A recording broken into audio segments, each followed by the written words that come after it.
CuSO4ના જલીય દ્રાવણનું વિદ્યુત વિભાજન આજે આપણે જોઈએ.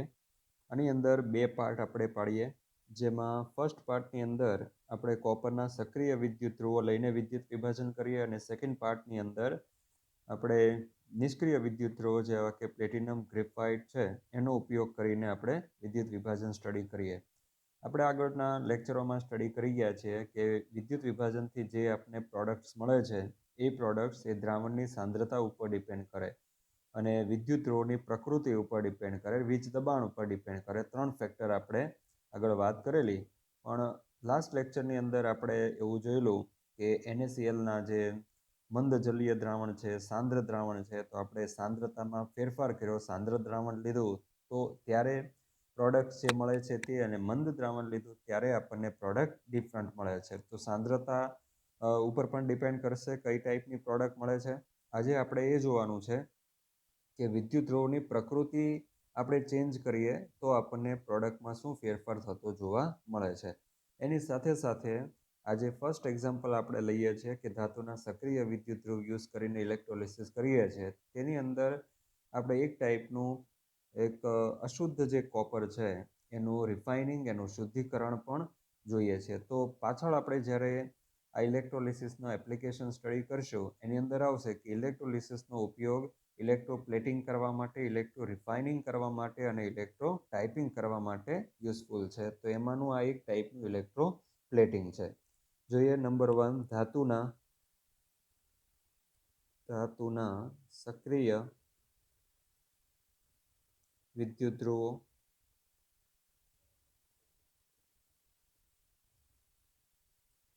યુઝ કરીને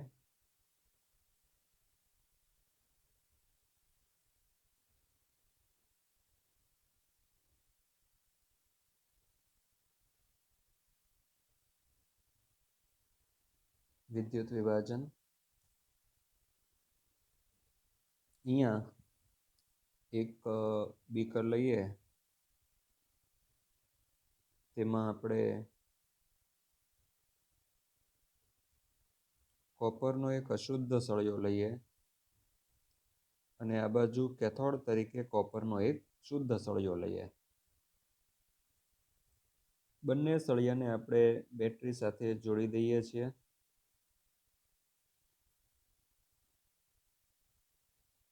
આ એનોડ છે અને આ બાજુનો સળિયો કેથોડ છે. આ જે સળિયો છે એ ઇમ્પ્યોર કોપર રોડ અને આ બાજુનો જે સળિયો છે તે પ્યોર કોપર રોડ. વિદ્યુત વિભાજ્ય દ્રાવણ આપણે લઈએ CuSO4નું જલીય દ્રાવણ, CuSO4 aqueous. બેટરી સ્ટાર્ટ કરવામાં આવે તો અહીંયા ઇમ્પ્યોર કોપર, અશુદ્ધ કોપરનો સળિયો, જેમાં કોપર તો છે જ પણ અશુદ્ધિ તરીકે અમુક નિષ્ક્રિય ધાતુઓ પણ હોય છે, પ્લેટિનમ, ગોલ્ડ જેવી નિષ્ક્રિય ધાતુઓ પણ હોય.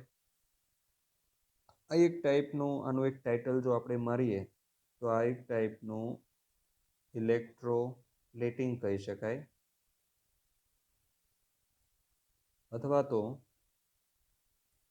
ઇલેક્ટ્રો રિફાઇનિંગ પણ કહી શકાય.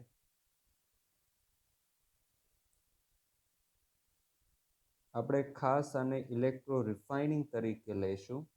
ઇલેક્ટ્રો રિફાઇનિંગ એટલે વિદ્યુત શુદ્ધિકરણ.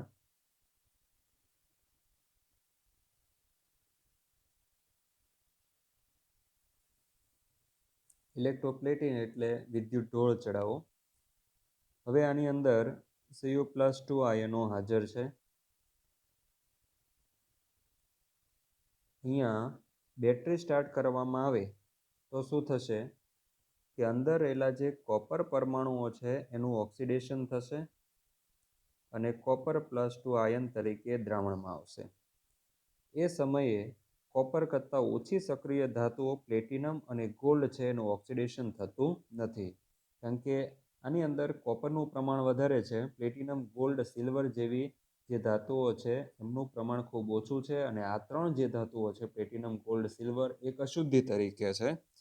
તો અહીંયા આ ત્રણેય ધાતુનો ઓક્સિડેશન પોટેન્શિયલ કોપર કરતાં ઓછો છે. કોપરનો ઓક્સિડેશન પોટેન્શિયલ -0.34 વોલ્ટ છે, પ્લેટિનમનો -1.2 વોલ્ટ છે, ગોલ્ડનો -1.4 વોલ્ટ છે, જ્યારે સિલ્વરનો -0.8 વોલ્ટ છે. તો અહીંયા કોપરનો ઓક્સિડેશન પોટેન્શિયલ -0.34 વોલ્ટ વધુ હોવાથી અહીંયા કોપરનું ઓક્સિડેશન થશે. કોપર સક્રિય ધાતુ છે. તો કોપરનો ઇલેક્ટ્રોડ આપણે લીધો છે અને કોપરનું અહીંયા ઓક્સિડેશન થાય છે. કારણ કે આપણે ઉપર ટાઇટલ એવું માર્યું છે ધાતુના સક્રિય વિદ્યુત ધ્રુવ. તો અહીંયા આપણે કોપરનો જ ઇલેક્ટ્રોડ કે જે એક સક્રિય ધાતુ છે એને આપણે ઇલેક્ટ્રોડ એનોડ તરીકે લીધો છે, તો એનું પોતાનું જ ઓક્સિડેશન થશે. હવે જે ધાતુનું પોતાનું ઓક્સિડેશન થતું હોય અથવા તો વિદ્યુત વિભાજક દ્રાવણમાં રહેલા પોઝિટિવ આયનો રિડક્શન પામીને જે તે ધાતુ ઉપર એ આયનને રિલેટેડ ધાતુ ઉપર જ્યારે ડિપોઝિટ થતા હોય, રિડક્શન પામતા હોય, ત્યારે એવા ધાતુને આપણે ધાતુના સક્રિય વિદ્યુત ધ્રુવો કહીએ છીએ. આગળના લેક્ચરમાં આપણે સ્ટડી કરી ગયા છીએ કે ટાઈપ્સ ઓફ ઇલેક્ટ્રોડ. એમાં 3 ટાઈપના ઇલેક્ટ્રોડ આપણે જોયા: ધાતુના સક્રિય વિદ્યુત ધ્રુવો, ધાતુના નિષ્ક્રિય વિદ્યુત ધ્રુવો. એની અંદર પ્લેટિનમ, ગોલ્ડ એ ટાઈપના આપણે ગ્રેફાઇટ છે એને લીધેલા, પણ ગ્રેફાઇટને અધાતુની અંદર આપણે કન્સિડર કરીશું. અને બીજું આપણે ત્રીજા નંબરનો વાયુ વિદ્યુત ધ્રુવ જોઈ લો. અહીંયા પ્યોર કોપરનો રોડ અને આ જે Cu+2 આયન છે એ આ કેથોડ ઉપર ડિપોઝિટ થશે. ધાતુ આયન છે એ ધાતુની અંદર રિડક્શન પામશે. તો જો રિએક્શન આપણે લખીએ તો Cu solid, it gives to Cu+2 aqueous plus 2 electron. Oxidation reaction anode પર થશે. અને આ જે કોપર છે એ ઇમ્પ્યોર કોપર છે, અશુદ્ધ કોપર છે, અશુદ્ધ. હવે અહીંયા જે આ કોપર+2 આયન આવ્યો છે, ઇલેક્ટ્રોન એ રિલીઝ કરશે અને એ ઇલેક્ટ્રોન આવશે કેથોડ પર. હવે આ Cu+2 કે જે એનોડમાંથી મુક્ત થયેલો છે એ આ ઇલેક્ટ્રોન મેળવશે અને એનું કન્વર્ઝન Cu સોલિડની અંદર થશે. એ Cu સોલિડ આના ઉપર ડિપોઝિટ થવાનું ચાલુ થશે. તો જે Cu+2 આયન છે આ કે જે એનોડમાંથી છૂટો થયો છે એ કેથોડિક રિએક્શનની અંદર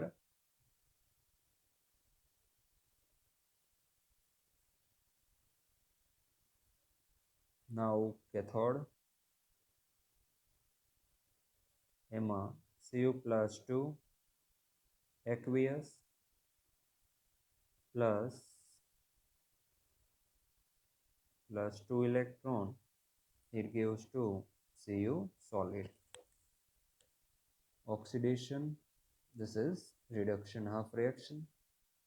અને અહીંયા જે કોપર સોલિડ આપણને મળ્યો છે કેથોડ ઉપર તે શુદ્ધ કોપર છે. જ્યારે કોપરની કાચી ધાતુમાંથી કોપર મેળવવામાં આવે છે, આપણે આગળના ચેપ્ટરોમાં જોશું, ત્યારે એ જે અશુદ્ધ કોપર હોય કે જે 96-97% સુધી અશુદ્ધ હોય, તો એવા અશુદ્ધ કોપરના સળિયાને એનોડ તરીકે લઈને આ રીતે એને 99.99% સુધી શુદ્ધ કરી શકાય છે. રિએક્શનને આપણે ટોટલ લગાવીએ, 2 ઇલેક્ટ્રોન કેન્સલ. હવે આ બાજુ Cu+2 આયન સેમ છે, પણ કોપર સોલિડ છે ડિફરન્ટ ટાઈપના છે, કારણ કે આ બાજુ અશુદ્ધ કોપર છે. તો Cu સોલિડ ઇમ્પ્યોર રિવર્સિબલ પણ કરી શકો, અને અહીંયા આવશે Cu solid pure. Okay, this is our net reaction. તો આ રીતે સક્રિય વિદ્યુત ધ્રુવો જો આપણે યુઝ કરીશું તો એનોડ પરથી કોપર આયન મુક્ત થશે અને એ જ કોપર આયનનું કેથોડ ઉપર રિડક્શન થશે. હવે જે આ ધાતુઓ છે કે જેનું ઓક્સિડેશન નથી થતું, તે આ ધાતુઓ આ રોડમાંથી ખરી જશે, નીકળશે અને એ અહીંયા નીચે જમા થશે. તો આ જે નીચે જમા થશે આને એનોડ પંક કહેવામાં આવે છે, એને એનોડિક મડ કહેવામાં આવે છે. એટલે એનોડિક કાદવ, એનોડનો કાદવ કે જેની અંદર પ્લેટિનમ, સિલ્વર અને ગોલ્ડ જેવી ખૂબ જ કિંમતી ધાતુઓ રહેલી હોય છે. આ એનોડિક પંકને અલગ કરીને એમાંથી ફર્ધર આ ધાતુઓને છૂટી પાડવામાં આવે છે. આ રીતે આપણે એક અશુદ્ધ કોપરનો જે સળિયો હતો, અશુદ્ધ કોપરનો સળિયો, એને આપણે વિદ્યુત શુદ્ધિકરણ ઇલેક્ટ્રો રિફાઇનિંગ પદ્ધતિ એટલે કે ઇલેક્ટ્રોલિસિસ પદ્ધતિ, આ જે પ્રોસેસ છે એને વિદ્યુત વિભાજન પદ્ધતિ કહેવામાં આવે છે. તો વિદ્યુત વિભાજન પદ્ધતિનો ઉપયોગ કરીને આપણે કોપરનું શુદ્ધિકરણ કર્યું. હવે આપણે જોઈએ પ્લેટિનમ અથવા તો ગ્રેફાઇટ ધાતુ કે જે નિષ્ક્રિય વિદ્યુત ધ્રુવ તરીકે વર્તે છે. આના નિષ્ક્રિય વિદ્યુત ધ્રુવ વાપરીને આપણે CuSO4ના જલીય દ્રાવણનું ઇલેક્ટ્રોલિસિસ વિદ્યુત વિભાજન જોઈએ. અહીંયા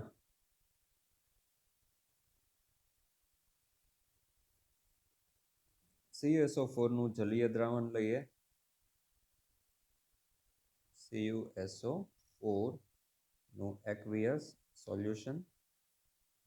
એની અંદર કાં તો આપણે બંને એનોડ અને કેથોડ પ્લેટિનમના લઈએ, કાં તો બંને ગ્રેફાઇટના લઈએ.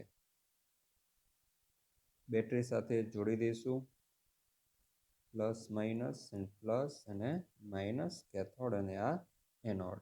કાં તો તમે બંને એનોડ છે અને કેથોડ એ તમે પ્લેટિનમના લઈ શકો અથવા તો બંને ગ્રેફાઇટના લઈ શકો. CuSO4નું જલીય દ્રાવણ. સપોઝ મેં આને પ્લેટિનમ રોડ યુઝ કરેલો છે અને આ પણ શેના તરીકે લીધો છે? Platinum solid. ઓકે, કેથોડ તરીકે પ્લેટિનમ સોલિડ લીધો છે. દ્રાવણની અંદર Cu+2 આયન છે, SO4 -2 આયન છે અને જલીય દ્રાવણ છે, તો અંદર H2O પણ પ્રેઝન્ટ છે. બેટરી સ્ટાર્ટ કરવામાં આવે તો અહીંયા ઓક્સિડેશન એનોડ પર કઈ રીતે થશે? અહીંયા તો નિષ્ક્રિય ધાતુ છે, તો પ્લેટિનમનું ઓક્સિડેશન થઈને પ્લેટિનમ આયન દ્રાવણની અંદર નહીં આવે. તો અહીંયા પોઝિટિવ ચાર્જ ઇલેક્ટ્રોડ છે, તો નેગેટિવ આયન દ્રાવણની અંદર છે એનું ઓક્સિડેશન થઈ શકે, પણ આપણે એવું જ સમજીએ છીએ કે CuSO4નું અહીંયા કેવું દ્રાવણ છે? મંદ દ્રાવણ. તો કાં તો H2Oનું ઓક્સિડેશન થઈ શકે, કાં તો સલ્ફેટ આયનનું, પણ ડાયલ્યુટ સોલ્યુશન હોવાથી અહીંયા H2Oનું ઓક્સિડેશન થશે. તો એનોડ ઉપર જે રિએક્શન થાય છે એ લખીએ, એનોડ પર H2Oનું ઓક્સિડેશન કરીએ, કારણ કે આપણે જાણીએ છીએ કે સલ્ફેટ આયનનું ઓક્સિડેશન ખૂબ જ મુશ્કેલ છે. સો H2Oનું ઓક્સિડેશન થઈને આપણને મળશે અહીંયા 2H+ ion aqueous plus half mole of O2 gas plus 2 electron oxidation reaction. Now cathode ઉપર જે કેથોડિક રિડક્શન પ્રક્રિયા થાય છે એમાં શું થશે? તો આ જે 2 ઇલેક્ટ્રોન અહીંયા છૂટા થયા એ 2 ઇલેક્ટ્રોન અહીંયા આવશે, આ 2 ઇલેક્ટ્રોન અહીંયા આવશે અને દ્રાવણની અંદર એક પોઝિટિવ આયન છે Cu+2 આયન. તો Cu+2 આયન મૂવ કરશે કેથોડ તરફ. હવે H2O પણ છે, પણ આપણે જાણીએ છીએ કે H2Oનું રિડક્શન કરતા Cu+2નું રિડક્શન ઇઝી છે. H2Oનું રિડક્શન પોટેન્શિયલ -0.83 વોલ્ટ છે. H2Oનું રિડક્શન પોટેન્શિયલ -0.83 વોલ્ટ છે, જ્યારે કોપર આયનનો રિડક્શન પોટેન્શિયલ +0.34 વોલ્ટ છે. અહીંયા મેજર ડિફરન્સ છે રિડક્શન પોટેન્શિયલ વચ્ચે, અને Cu+2 આયનનું રિડક્શન ખૂબ જ સહેલાઈથી થશે. તો દ્રાવણમાં રહેલા Cu+2 આયન 2 ઇલેક્ટ્રોન ગેઇન કરશે, તો લખીએ Cu+2 aqueous plus 2 electron, it gives to Cu solid. Reaction is reduction half reaction. So now combine here. હવે જો સલ્ફેટ આયન છે એ એઝ ઇટ ઇઝ રહેશે, એ સેમ રહેશે, કોન્સ્ટન્ટ રહેશે, કોન્સ્ટન્ટ. એની સાંદ્રતા છે કોન્સન્ટ્રેશન, એની સાંદ્રતા અચળ રહેશે. Cu+2 આયન ધીમે ધીમે આની સરફેસ ઉપર ડિપોઝિટ થવાનું ચાલુ કરી દેશે. અહીંયા Cu+2 આયન એ એનોડમાંથી નથી નીકળતો, ખાસ ધ્યાન રાખવું. આગળ જે આપણે સ્ટડી કરી ગયા એની અંદર જોયું કે Cu+2 આયન એનોડમાંથી આવે છે અને અહીંયા Cu+2 આયન દ્રાવણનો જ યુઝ કરવામાં આવે છે. તો ધીમે ધીમે CuSO4ની કોન્સન્ટ્રેશન ડિક્રીઝ થશે. હવે આપણે એક વસ્તુ ખાસ ધ્યાનમાં રાખીએ, અહીંયા આપણે એવું જોઈ શકીએ કે ભાઈ એનોડમાંથી Cu+2 આયન આવ્યો અને એ પાછો ક્યાં જાય છે? કેથોડ ઉપર ડિપોઝિટ થાય છે. તો આપણને પ્રશ્ન એ થાય કે દ્રાવણમાં આ જે Cu+2 આયનની જરૂર શું છે? બરાબર. આપણે એમ થાય કે CuSO4 નું જલીય દ્રાવણ લેવાની જરૂર શું કામ છે? આપણે પાણી લઈ લઈએ તો પણ ચાલે કે ન ચાલે? કે પાણી લેશું અને એની અંદર આ જ રીતે ઇલેક્ટ્રોડ મૂકી દઈએ અને બેટરી સ્ટાર્ટ કરીશું તો કોપર પરમાણુ છે એનું કોપર પ્લસ આયનમાં કન્વર્ટ થઈને એ પાછું અહીંયા ડિપોઝિટ થઈ જશે કેથોડ ઉપર. તો આ જે CuSO4 ના જલીય દ્રાવણની જરૂર શું છે? આની જગ્યાએ આપણે H2O જ લઈ લઈએ તો વિદ્યુત વિભાજન થાય કે કેમ? પણ ખાસ ધ્યાનમાં એ રાખવાનું છે કે આ જે વિદ્યુત વિભાજ્ય દ્રાવણ છે એ વિદ્યુતનું વહન કરતું હોવું જોઈએ, વાહક હોવું જોઈએ. આ જે CuSO4 નું દ્રાવણ છે એ કેવું હોવું જોઈએ? વાહક છે, કારણ કે એની અંદર Cu+2 અને SO4-2 આયનો છે. તો અહીંયા આપણે એવું કીધું કે H2O જ ખાલી જો ઇલેક્ટ્રોલાઇટ તરીકે લઈએ તો આપણે જાણીએ છીએ કે જે પાણી છે એની અંદર H+ અને OH- આયનની કોન્સન્ટ્રેશન ખૂબ જ ઓછી છે અને એ ખૂબ ઓછી કોન્સન્ટ્રેશન વાળું જે દ્રાવણ છે એમાંથી ઇલેક્ટ્રિક કરંટ સહેલાઈથી પસાર થઈ શકે નહીં. તો એક વિદ્યુત વિભાજ્ય દ્રાવણ સારું વાહક હોવું જોઈએ અને એ સારી વાહકતા માટે આપણે CuSO4 નું જલીય દ્રાવણ યુઝ કરીએ છીએ. આપણે બીજું કોઈ જલીય દ્રાવણ યુઝ નહીં કરી શકીએ. માની લો કે હું અહીંયા AgNO3 નું જલીય દ્રાવણ યુઝ કરીશ તો શું થશે કે દ્રાવણની અંદર રહેલા જે Ag+ આયન છે, Ag+ આયન એ આ ઇલેક્ટ્રોનને મેળવીને Ag સોલિડમાં કન્વર્ટ થઈ જશે. તો કોપરની સાથે સાથે સિલ્વરનું ડિપોઝિશન થશે અને આપણે એ પણ જાણીએ છીએ કે Ag+ નું Ag ની અંદર કન્વર્ટ થવાની રિડક્શન પ્રક્રિયા માટે રિડક્શન પોટેન્શિયલ 0.8 વોલ્ટ છે, જ્યારે કોપર માટે 0.34 વોલ્ટ છે. તો સિલ્વરનું રિડક્શન પોટેન્શિયલ વધુ હોવાથી એનું ડિપોઝિશન થશે. એટલે આપણે જેનું શુદ્ધિકરણ કરવાનું છે એ ધાતુના આયન ધરાવતું દ્રાવણ વિદ્યુત વિભાજ્ય દ્રાવણ તરીકે અહીંયા લેવું પડશે. ઓકે, સો હિયર અહીંયા મેં લખી દીધું છે એનોડ કોપરનું ઓક્સિડેશન થઈને Cu+2 આયન કેથોડ પર જાય, રિડક્શન પામે ઇલેક્ટ્રોલાઇટ તરીકે. તો CuSO4 ની શું જરૂર છે? H2O જ લઈએ તો, કારણ કે H2O સારું વાહક નથી. નવ નેક્સ્ટ જોઈએ આપણો જે કન્ટિન્યુ ટોપિક ચાલે છે તે. તો એનોડ ઉપર H2O નું ઓક્સિડેશન, કેથોડ પર Cu+2 નું રિડક્શન, આ બે કેન્સલ થઈ જશે. તો અહીંયા H2O liquid plus Cu+2 aqueous, it gives to 2H plus aqueous plus Cu solid plus half mole of O2 gas. આપણને એનોડ પર કયો ગેસ જોવા મળશે? O2 ગેસ જોવા મળશે. અહીંયા આપણને કોપર ધાતુ ડિપોઝિટ થતી જોવા મળશે અને આ જે કોપર ધાતુ છે એ ડિપોઝિટ કોપર ધાતુ છે, જમા થયેલી કોપર ધાતુ છે. હવે સમજો કે આ જે સલ્ફેટ આયન છે એઝ ઇટ ઇઝ રહે છે. H2O તો આ બાજુ ઓક્સિડેશન પામીને O2 ગેસ આપશે અને દ્રાવણની અંદર H2O માંથી શું મુક્ત થશે? તો દ્રાવણમાં 2H+ મુક્ત થશે. જોયું આપણે કે આ H2O છે, ઓક્સિડેશન પ્રક્રિયામાં જોઈ શકો છો કે H2O માંથી શું ઉત્પન્ન થાય છે? H+ અને O2 ગેસ. તો O2 ગેસ તો લિબરેટ થઈ જશે એનોડ ઉપર અને H+ છે એ H2O માંથી દ્રાવણની અંદર આવતા જશે. Cu+2 આયન છે એ કેથોડ ઉપર ડિપોઝિટ થયા કરશે અને સલ્ફેટ આયન કેવું રહેશે? કોન્સ્ટન્ટ રહેશે. તો આની સાંદ્રતા ધીમે ધીમે ઘટશે, Cu+2 ની સાંદ્રતા પણ ઘટશે અને આ એઝ ઇટ ઇઝ રહેશે અને 2H+ ની સાંદ્રતા ધીમે ધીમે વધશે. તો દ્રાવણની અંદર 2H+ અને સલ્ફેટ આયન ભેગા થઈને H2SO4 નું જલીય દ્રાવણ બનાવશે. તો અહીંયા CuSO4 છે એ સમય જતા H2SO4 એક્વિયસની અંદર કન્વર્ટ થવા લાગશે. તો આપણે લીધું હતું CuSO4 નું દ્રાવણ, પણ ધીમે ધીમે શું બનવા લાગે છે? H2SO4 નું જલીય દ્રાવણ. જ્યારે આગળની અંદર આપણે જોયું તો એમાં CuSO4 એમાં sulphate ion as it is રહેશે, Cu+2 આયન પણ એઝ ઇટ ઇઝ રહેશે. એનોડમાંથી આવતા Cu+2 આયનનું અહીંયા ડિપોઝિશન થઈ જશે. તો અહીંયા દ્રાવણની સાંદ્રતામાં કોઈ ફેરફાર થશે નહીં. અહીંયા CuSO4 ની જે સાંદ્રતા છે, સાંદ્રતા એ કેવી રહેશે? અચળ રહેશે. ખાસ ધ્યાનમાં રાખવું કારણ કે સ્ટેટમેન્ટની અંદર ટ્રુ અને ફોલ્સ સેન્ટેન્સની અંદર આ ટાઈપના સ્ટેટમેન્ટો મૂકવામાં આવે છે. જો તમે સમજ્યા હશો તો તમે સારી રીતે આ સ્ટેટમેન્ટને ઓળખી શકશો. અહીંયા CSO4ના જલીય દ્રાવણની કન્વર્ઝન સમય જતાં H2SO4. તો અહીંયા આપણે જોયું આગળ કે ઇલેક્ટ્રોલિસિસથી આપણે જુદા જુદા ગેસીસ એટલે કે નિપજો મેળવી શકીએ છીએ. એક CSO4નું દ્રાવણ લીધું હોય તો H2SO4માં કન્વર્ટ કરી શકીએ. એવી જ રીતે આપણે સાંદ્ર NaClના જલીય દ્રાવણનું વિદ્યુત વિભાજન કર્યું, ત્યાં NaClનું દ્રાવણનું આપણે NaOHની અંદર કન્વર્ઝન કરેલું અને એનોડ અને કેથોડ ઉપર ગેસીસ પણ આપણે મેળવેલા. તો એવી જ રીતે અહીંયા એનોડ ઉપર ગેસ મળે છે, કેથોડ ઉપર ધાતુ મળે છે અને જે ઇલેક્ટ્રોલાઇટ છે CSO4 કન્વર્ટ ઇન્ટુ H2SO4.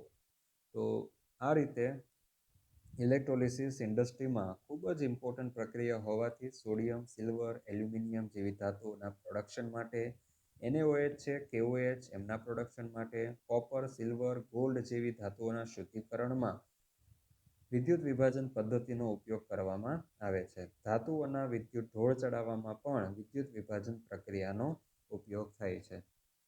હવે આપણે ઇલેક્ટ્રોલિસિસ છે એનું એપ્લિકેશન જોઈએ અને સાથે સાથે એક ઇલેક્ટ્રોલિસિસ એ પણ આપણે જોઈ લઈએ જે આપણા NCERTના સિલેબસમાં નથી પણ કોમ્પિટિટિવમાં તમને કામ લાગે. તો એક KHF2 potassium hydrogen fluoride anhydrous નિર્જળ પોટેશિયમ હાઇડ્રોજન ફ્લોરાઇડ એને આપણે ફ્યુઝડ કરીએ, એને પીગલન એનું કરીએ તો આપણને KF પ્લસ HF મળશે, પોટેશિયમ ફ્લોરાઇડ અને હાઇડ્રોજન ફ્લોરાઇડ. હવે KF it gives to K plus plus F minus. Now at anode ઉપર 2F minus it gives to F2 gas plus 2 electron મળશે. આને લિક્વિડ કહી શકીએ કારણ કે ફ્યુઝડ છે. અને કેથોડ ઉપર 2K plus liquid plus 2 electron it gives to 2K સોલિડ. ઓકે, સો આ રીતે આપણને એનોડ ઉપર F2 ગેસ મળશે, KHF2 પોટેશિયમ હાઇડ્રોજન ફ્લોરાઇડ એનહાઇડ્રસ હોય, એનું ફ્યુઝડ છે અથવા તો મોલ્ટન ફોર્મ છે એનું વિદ્યુત વિભાજન કરવામાં આવે તો આપણને એનોડ ઉપર F2 ગેસ મળશે અને કેથોડ ઉપર પોટેશિયમ ધાતુ મળશે. પણ આપણે બીજું વસ્તુ એ પણ ધ્યાનમાં રાખવાની છે. નંબર 2ની અંદર જો હું KHF2 એની સાથે HF એટલે કે હાઇડ્રોફ્લોરિક એસિડ અથવા તો હાઇડ્રોજન ફ્લોરાઇડ કે જે કેવો હોય, નિર્જળ હોય. અને આ જે HF છે એ ખરેખર રૂમ ટેમ્પરેચરે પ્રવાહી સ્ટેટમાં એટલે કે લિક્વિડ સ્ટેટમાં HF હોય છે. તો આમનું જે મિક્સચર KHF2 છે એ સોલિડ સ્ટેટમાં હોય છે જ્યારે HF લિક્વિડ સ્ટેટમાં હોય છે. ઘણીવાર MCQ કોમ્પિટિટિવમાં પૂછાય છે એટલે ધ્યાન રાખવું. જો નિર્જળ HFની અંદર KHF2 સોલિડ નાખવામાં આવે અને નિર્જળ છે એટલે એમાં પાણીનો ભાગ નથી પણ HF છે એ રૂમ ટેમ્પરેચરે લિક્વિડ સ્ટેટમાં છે. એવું આપણે આગળના ધોરણની અંદર સ્ટડી કરી ગયા. આપણે જાણીએ છીએ કે HF, HCl, HBr અને HI, તો આ ત્રણ છે એ ગેસિયસ સ્ટેટમાં હોય છે. જ્યારે HF છે એ કયા સ્ટેટમાં હોય છે? લિક્વિડ સ્ટેટમાં, કારણ કે HF વચ્ચે હાઇડ્રોજન બોન્ડ મજબૂત હોય છે. ફ્લોરિન વિદ્યુત ઋણતા 4.0, હાઇડ્રોજનની 2.1, તો સારો આંશિક ઋણ વીજભાર હોય F ઉપર અને હાઇડ્રોજન ઉપર પાર્શિયલ પોઝિટિવ ચાર્જ ખૂબ જ સારો હોય છે. તો અહીંયા જે હાઇડ્રોજન બોન્ડ બને છે H બોન્ડ એ ખૂબ જ મજબૂત હોય છે, સ્ટ્રોંગ હોય છે અને સ્ટ્રોંગ હાઇડ્રોજન બોન્ડને લીધે હાઇડ્રોફ્લોરિક એસિડ હાઇડ્રોજન ફ્લોરાઇડ એ રૂમ ટેમ્પરેચરે કયા સ્ટેટમાં હોય છે? રૂમ ટેમ્પરેચરે લિક્વિડ સ્ટેટમાં જોવા મળશે. તો આ નિર્જળ જે લિક્વિડ ફોર્મમાં HF છે એની અંદર KHF2 એડ કરવામાં આવે અને હવે જો આપણે આનું વિદ્યુત વિભાજન કરીએ તો આપણને એનોડ ઉપર, આ યાદ રાખી લેવું, એનોડ ઉપર તમને F2 ગેસ મળશે. એનોડ પર F2 ગેસ અને કેથોડ પર તમને અહીંયા કોઈ ધાતુ નહીં મળે પણ કેથોડ ઉપર H2 ગેસ મળશે. એટલે અહીંયા એક સારો ભેદ છે અહીંયા એનોડ પર F2, તો અહીંયા પણ એનોડ પર F2. અહીંયા કેથોડ ઉપર આપણને પોટેશિયમ ધાતુ મળે છે, જ્યારે અહીંયા કેથોડ ઉપર આપણને કોઈ ધાતુ નથી મળતી, પણ H2 ગેસ મળે છે. એ HFમાં રહેલા H+ આયનનું રિડક્શન થઈને આપણને અહીંયા H2 ગેસ મળશે. તો આ બે વસ્તુને ધ્યાનમાં રાખવી, નોટ કરી દેવી, કારણ કે આપણી ટેક્સ્ટબુકની અંદર આપેલ નથી. તો JEE નીટ માટે ઇમ્પોર્ટન્ટ વસ્તુ છે. ત્યાર પછી આપણે એપ્લિકેશન જોઈએ. ચલો, એપ્લિકેશન ઓફ ઇલેક્ટ્રોલિસિસ. ઇલેક્ટ્રોલિસિસનું મહત્વ શું, એનો અનુપ્રયોગ શું? તો અહીંયા નંબર 1ની અંદર લઈએ ઇલેક્ટ્રોપ્લેટિંગ. ઇલેક્ટ્રોપ્લેટિંગ કરવા માટે ઇલેક્ટ્રોપ્લેટિંગ. Number 2 electro refining. જે હમણાં આપણે આગળ સ્ટડી કરીએ, ઇલેક્ટ્રો રિફાઇનિંગ, કોપર ધાતુનું શુદ્ધિકરણ. નંબર 3 છે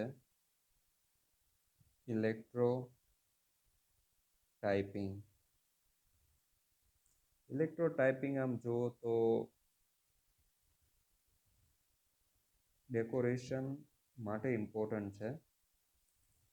ઇલેક્ટ્રો રિફાઇનિંગ ખબર છે, ધાતુ અશુદ્ધ ધાતુ હોય તેના શુદ્ધિકરણ માટે. અને ઇલેક્ટ્રોપ્લેટિંગ છે, કોઈ ધાતુનું કાટ થઈ જતો હોય તો એને કોરોઝનથી પ્રોટેક્શન આપવા માટે ઇલેક્ટ્રોપ્લેટિંગ આપણે કરતા હોઈએ છીએ.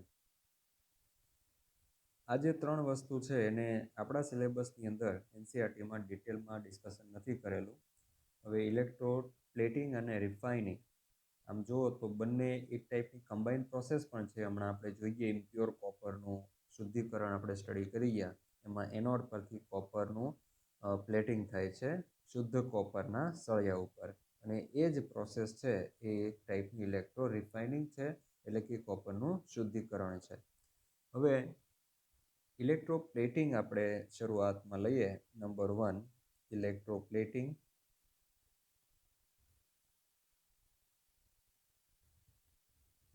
ગુજરાતીમાં આને વિદ્યુત ઢોળ ચડાવવો એવું કહેવામાં આવે. ઇલેક્ટ્રોપ્લેટિંગ એના ઉપયોગ શું? તો ઉપયોગની અંદર એક જોઈએ તો ડેકોરેશન. આને પણ ડેકોરેશન માટે આપણે લઈ શકીએ. બીજું છે કોરોઝનથી ધાતુને બચાવવા માટે.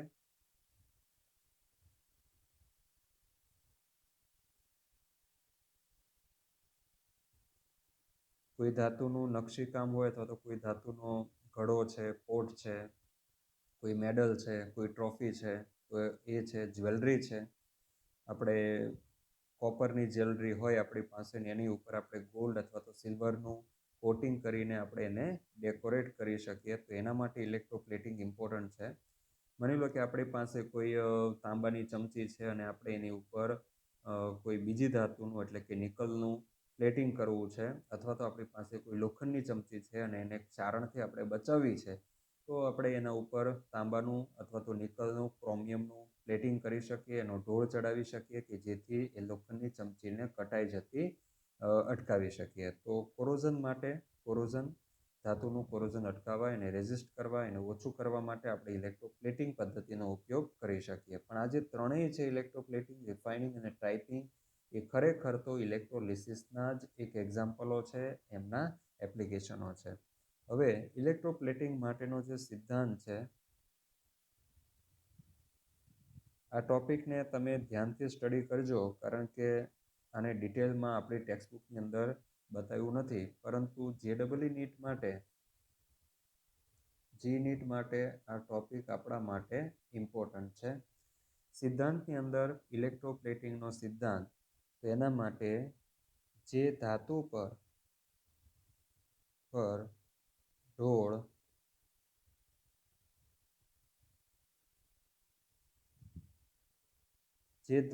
ઢોળ ચડાવવાનો છે તેને કેથોડ તરીકે લેવી. જે ધાતુનો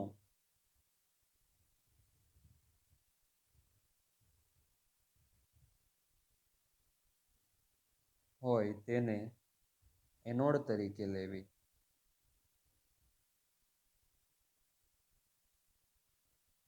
ઓકે,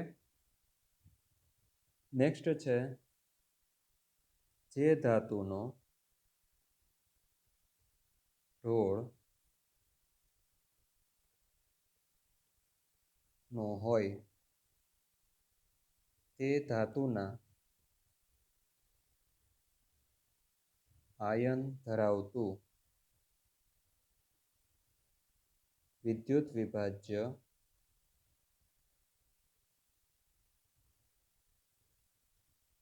લેવું. ખાસ ધ્યાન રાખીએ, જે ધાતુ પર ઢોળ ચડાવવાનો, જેની ઉપર ઢોળ ચડાવવાનો છે તેને કેથોડ તરીકે લેવાનો, અને જે ધાતુનો ઢોળ ચડાવવાનો છે તેને એનોડ તરીકે. અને જે ધાતુનો ઢોળ ચડાવવાનો છે, માની લો કે મારે કોપર ધાતુનો ઢોળ ચડાવવો છે, તો મારો વિદ્યુત વિભાજ્ય દ્રાવણની અંદર કોપર આયન હોવા જોઈએ. હવે બીજું એક વસ્તુ એ પણ જોઈએ કે અહીંયા બેટરીમાંથી જે આપણે પોટેન્શિયલ આપીએ છીએ અથવા તો જે કંઈ કરંટ પાસ કરીએ છીએ એ લો કરંટ હોવો જોઈએ. બરાબર, તો કરંટ છે એ કેવો હોવો જોઈએ? Low current. હવે લો કરંટ હોવાનું રીઝન શું? Low current for long time. Long time શા માટે? For uniform deposition. For uniform deposition of metal. ઓકે, એટલે કે જો પાત્રમાંથી આપણે જે કંઈ કરંટ પાસ કરીએ છીએ, બરાબર, એ જો વધારે હોય તો આમાંથી એનોડમાંથી જે કંઈ ધાતુ નીકળે છે, એનોડમાંથી જે કંઈ ધાતુ નીકળીને કેથોડ ઉપર ડિપોઝિટ થાય છે, રેન્ડમલી ગમે તેમ ચોંટવા લાગશે ધાતુ ઉપર. મતલબ કે એક જગ્યાએ વધુ ડિપોઝિટ થશે ધાતુ, તો એક જગ્યાએ ઓછું ડિપોઝિટ થશે. મતલબ કે એના ઉપર જે લેયર છે એ યુનિફોર્મ લેયર, એટલે કે એક સરખું લેયર નહીં બને. તો આપણને એમ થાય કે આપણે વધુ કરંટ પાસ કરીએ કે જેથી ફટાફટ ધાતુની ઉપર પ્લેટિંગ થઈ જાય, પણ ના, જો આ રીતે કરશું તો શું થશે કે એક જગ્યાએ સિલ્વર વધુ ચોંટી જશે અથવા તો એક જગ્યાએ સિલ્વર ઓછું ચોંટી જશે. આપણે એક સરખું લેયર જો કેથોડ ઉપર બનાવવું હોય તો આપણે લો કરંટ પાસ કરવો પડશે, અને એ પણ લોંગ ટાઈમ માટે પાસ કરીશું તો એક સરખું ધાતુનું ડિપોઝિશન થશે, કેથોડ પર એક સરખી ધાતુ જમા થશે. અને બીજું એ કે આપણે એસી કરંટ નહીં યુઝ કરીએ. Don't use AC current.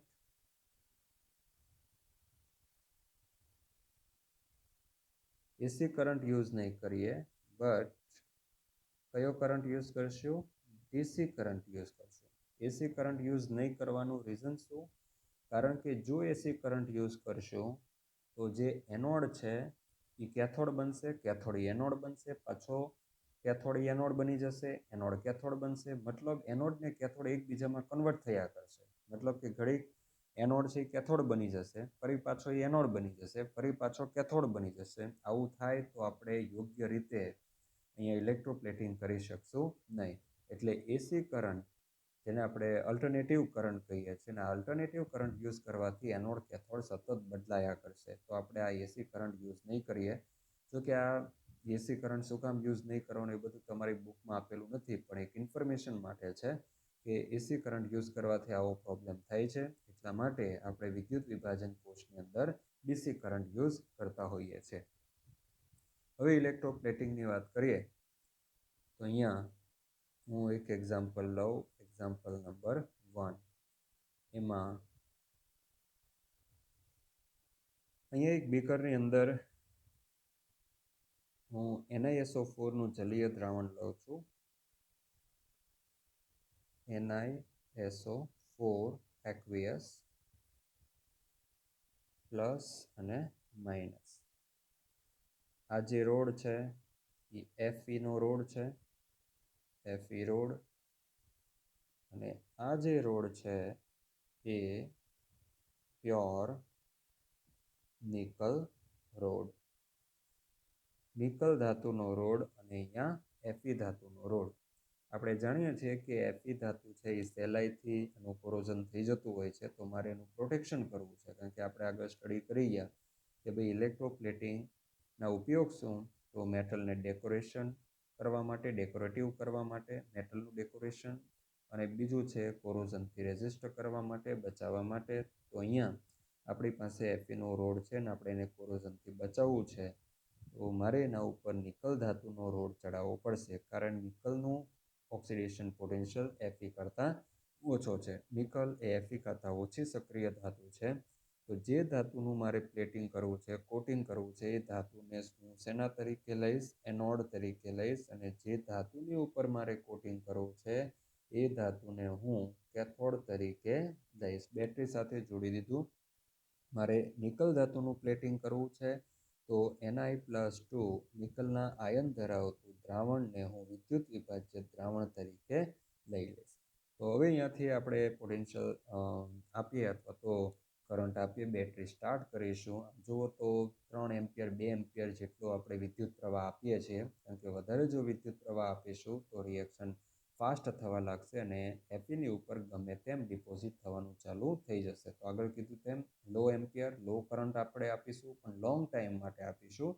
અને સતત ધીમે ધીમે પ્રોસેસને આપણે કરતા રહીશું કે જેથી આમાંથી જે Ni+2 આયન આવશે, આનું કોરોઝન થશે, આ ડીકે થશે, Ni+2 આયન આવશે અને એનું ડિપોઝિશન અહીંયા થશે. દ્રાવણની અંદર Ni+2 આયન તો ફક્ત આપણે વાહકતા માટે જ યુઝ કરીએ છીએ. બાકી એની જે સાંદ્રતા છે એ આગળ જોયું મુજબ કોન્સ્ટન્ટ રહેશે. ધીમે ધીમે આની ઉપર એક સરખું નિકલનું લેયર બનતું જશે અને આ રીતે આખો નિકલનો પ્લેટિંગ થઈ જાય, કોટિંગ થઈ જાય પછી આપણે Feને બહાર કાઢી લઈશું. તો આ રીતે એક એક્ઝામ્પલ લીધું. સેકન્ડ એક્ઝામ્પલ આપણે કોઈ સ્પૂન છે તાંબાની અથવા તો કોઈ બ્રાસ પિત્તળની, કોઈ કોપરની કોઈ ચમચી હોય તો એના ઉપર આપણે સિલ્વર અથવા તો કોઈ આવી જ રીતે નિકલ અથવા ક્રોમિયમ ધાતુનું